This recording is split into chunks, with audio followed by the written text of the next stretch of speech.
Good morning students. इससे पहले हमने एक्सरसाइज 4.3 करी थी, जिसमें कि हमने क्वाड्रेटिक फार्मूले से कैसे x की वैल्यू निकालते हैं ये सब सीखा था। और नेचर ऑफ रूट्स उस दिन भी मैंने वैसे डिस्कस किए थे। अब आज एक्सरसाइज 4.4 में हमें यही क्वेश्चंस करने हैं, तो आज मैं दोबारा डिस्कस कर रही हूँ nature of roots. Now nature of roots, as you know, general form of quadratic equation is ax square plus bx plus c is equal to 0. This is the general form of quadratic equation where a is the coefficient of x square, b is the coefficient of x and c is a constant term. Now, what was the quadratic formula? Quadratic formula was x is equal to minus b plus minus under root b square minus 4ac upon 2a, where abc हमने अभी discuss कर लिया। what are the abc? abc are coefficient of x square, x and constant term. Now we come to nature of roots. Roots कैसे होंगे? Nature means कैसे roots होंगे। If b square minus 4ac is greater than 0, अगर b square minus 4ac greater than 0 means positive है, then real and distinct roots are possible. आपके पास दो real and distinct roots possible, two real and distinct roots possible होंगे। Because quadratic है, degree 2 है, तो कितने रूट्स हैं? 2। सेकेंड है, if b square minus 4ac is equal to 0, then 2 real and equal roots. क्या फर्क आ गया? इसमें डिस्टिंक्ट रूट्स है, इसमें इक्वल रूट्स हैं। रूट्स दोनों में दो होंगे आपके। If b square minus 4ac is less than 0, then no real roots possible. This is the nature of roots. In this way we can find. Now what is discriminant? Discriminant is denoted by capital D. This is b square minus 4ac, जो अभी हमने बात करी है। These all are discriminant. कई बार आपसे exam में question आएगा, उसमें आपको लिखा होगा find discriminant, then you have to find D, only D. कई बार आपसे क्वेश्चन इस तरह से पूछा जाएगा, find discriminant and find the nature of roots. तब आपको क्या करना है? आपको ये देखना है कि क्या वो ग्रेटर देन 0 है, इक्वल टू 0 है या लेस देन 0 है। उसके अकॉर्डिंग हम बताएंगे कि वो रूट्स कैसे होंगे। अब हम आ जाते हैं exercise 4.4। Exercise 4.4, first question, find the nature of roots of following quadratic equation if the real roots exist, find them. तो सबसे पहले हमें क्या करना है? इसमें नेचर ऑफ रूट्स निकालने हैं। तो आपके पास इक्वेशन पहली है, first part, 2x square minus 3x plus 5 is equal to 0। So d is equal to b square minus 4ac is equal to b क्या है आपके पास? Minus 3 square plus 4 into 2 into 5 is equal to 9 plus 4 2 जा 8, 8 5 जा 40, that is 49. So d is greater than 0. d is greater than 0. So कैसे roots होंगे? अगर हमने पहले करा था कि अगर वो ग्रेटर देन 0 है तो 2 रियल एंड डिस्टिंक्ट रूट्स। तो नेचर कैसी हो गई? 2 रियल एंड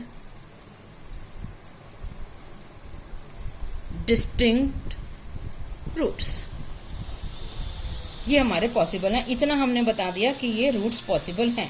अब क्वेश्चन था if root exist find them. अब हमें उन्हें फाइंड करना है, तो हम क्वाड्रेटिक फॉर्मूले से करेंगे।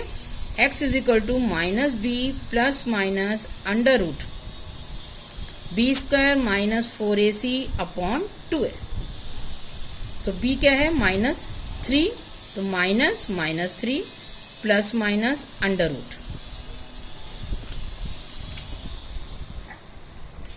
बी स्क्वायर माइनस 4ac हमारे पास कितना आया? 49 upon 2a। 2 into 2, that is 3 plus minus under root 49 कितना होता है 7 upon 2 to जा 4. So 2 roots are possible. क्या क्या हुए, एक बार हम प्लस का साइन लेंगे, एक बार हम माइनस का साइन लेंगे. 3 plus 7 upon 4 और 3 minus 7 upon 4. 3 plus 7 upon 4 कितना हुआ 10 upon 4 और 3 minus 7 कितना हुआ -4 upon 4. 10 upon 4 means 5 upon 2 and this is -2. So क्या क्या रूट्स आ गए आपके पास 5/2 and -1. In this way we can find roots. Now we come to second question. What is the second question? Find the value of k for each of the following quadratic equation so they have 2 equal roots. अगर ये बहुत important question है, अक्सर ये exam में आता है कि आपको k की वैल्यू निकालनी है जब रियल एंड इक्वल रूट्स हैं. तो आपके पास इक्वेशन है क्या 2x²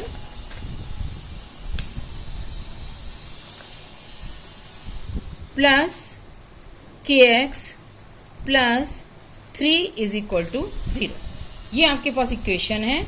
अब इसमें ये कह रहा है कि इसके रियल एंड इक्वल रूट्स हैं.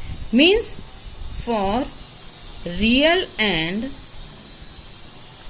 इक्वल रूट्स क्या कंडीशन थी हमारी d is equal to 0. So b² minus 4ac is equal to 0. देखिए एग्जाम में आपको ये चीज लिखनी जरूरी है. क्या होता है कई बार बच्चे जो हैं पुट करने में गलत कर देते हैं, कभी मल्टीप्लाई गलत कर देते हैं. तो इतने पार्ट के कि अगर आपने लिख दिया for real and equal root ये कंडीशन है, ये कंडीशन तो आपको लर्न हो जाएगी. आप क्वेश्चन करते जाएंगे तो आपको हाफ या 1 मार्क्स मिल जाता है. तो आपको हर स्टेप का ध्यान रखना है. मैथ्स में स्टेप वाइज मार्किंग होती है तो आपको हर स्टेप इसमें जरूर करना है. अगर किसी बच्चे का पूरा क्वेश्चन सही है और मान लो उसने नहीं भी लिखा तो उसे तो नंबर मिल रहे हैं, बट अब जो जिसका कहीं भी मिस्टेक हो गई, कई बार बहुत अच्छे से अच्छे बच्चे भी कैलकुलेशन मिस्टेक कर देते हैं. तो जितना आपका सही होगा उतने आपके स्टेप्स के मार्क्स मिल जाएंगे. तो आप अपनी आदत डालिए घर में भी, जब आप क्वेश्चन कर रहे हैं आप पूरे स्टेप्स लिखिए. जब आप रोज हर बार पूरे स्टेप्स लिखेंगे तो आपका वहाँ टाइम मैनेजमेंट में कोई प्रॉब्लम नहीं होगी. तो आप पूरा क्वेश्चन सॉल्व कर पाएंगे. Now what is b here? B is k. So k² minus 4 into a क्या है 2 एंड c क्या है 3 is equal to 0. k² minus 4 2 जा 8 8 3 जा 24 is equal to 0. So k² is equal to 24. So k is equal to under root 24. अब इसमें सबसे बड़ी ध्यान देने वाली बात है, बच्चे क्या करते हैं इसे अंडर रूट 24 छोड़ेंगे. यहाँ पे हमें लिखना है plus minus under root 24. Why we have written this? As you know that square of plus 2 is also 4 and square of minus 2 is also 4. When we are finding square root of any number, so this can be positive as well as negative. So this is plus minus under root. ये होता है 6 into 4. तो 6 का square root तो नहीं निकलता, 4 का निकल जाता है. So this we can write here plus minus 2 root 6. So value of k is plus minus 2 root 6. इसी तरह से हम इसके सेकंड और थर्ड पार्ट करेंगे. ये आप करके देखेंगे, ये आपका होमवर्क है, आप करके देखिएगा. Sorry second part. इसमें आपको एक चीज ध्यान देने वाली है. सेकंड पार्ट में आपको पहले इसे ओपन करना पड़ेगा. ब्रैकेट को हम ओपन करेंगे फिर सॉल्व करेंगे. बस मैं आपको ओपन करके बता देती हूँ, इसके आगे का पार्ट आप करेंगे. क्या है kx into x minus 2 plus 6 is equal to 0. जब हम इसे ओपन करेंगे क्या होगा, ये kx² minus 2kx plus 6 is equal to 0. ये अब क्वाड्रेटिक इक्वेशन बन गई है. इसमें a क्या है k, b क्या है माइनस 2k और c क्या है 6. वैल्यू पुट करेंगे और अब आप आंसर निकालेंगे. इसे आप सॉल्व करके देखिएगा. अगर कोई प्रॉब्लम होगी तो आप पूछ सकते हैं. Then we come to question number 3. Is it possible to design a rectangular mango grove whose length is twice its breadth. Whose length is twice its breadth. So suppose breadth है इसकी x, तो length कितनी हो गई 2x. अब ये पूछ रहा है क्या ये पॉसिबल है, और जिसका एरिया है 800. As you know that area is L into B. Area is L into B.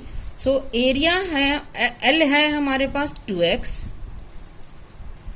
और b है x इज इक्वल टू 800. अब हम ये देखेंगे कि ये पॉसिबल है या नहीं.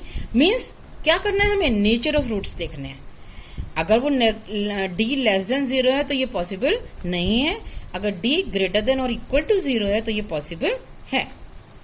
सो this is 2x square is equal to 800. So x square is equal to 400. x square minus 400 is equal to 0. ये इक्वेशन आपके पास बन गई. अब हम इसमें क्या निकालेंगे, d में यहाँ पे क्योंकि x वाली टर्म नहीं है, मीन्स b हमारा 0 है, तो b square minus 4ac, b is 0,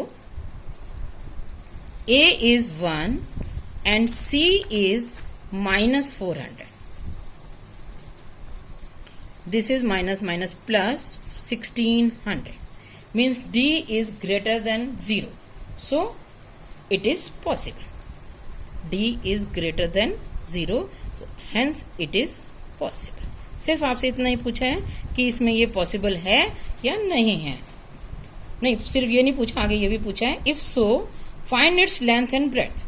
अगर पॉसिबल है तो आपको लेंथ और ब्रेड्थ निकालनी है. अब आप इसे किसी भी तरीके से निकाल सकते हैं, फैक्टराइजेशन से भी कर सकते हो, क्वाड्रेटिक फॉर्मूले से भी कर सकते हो, जिससे भी आपको इजी पड़े उससे हम इसका वैल्यू निकाल लेंगे. Now question number 4 and 5 homework. If you have any problem in this 2 question then you can ask.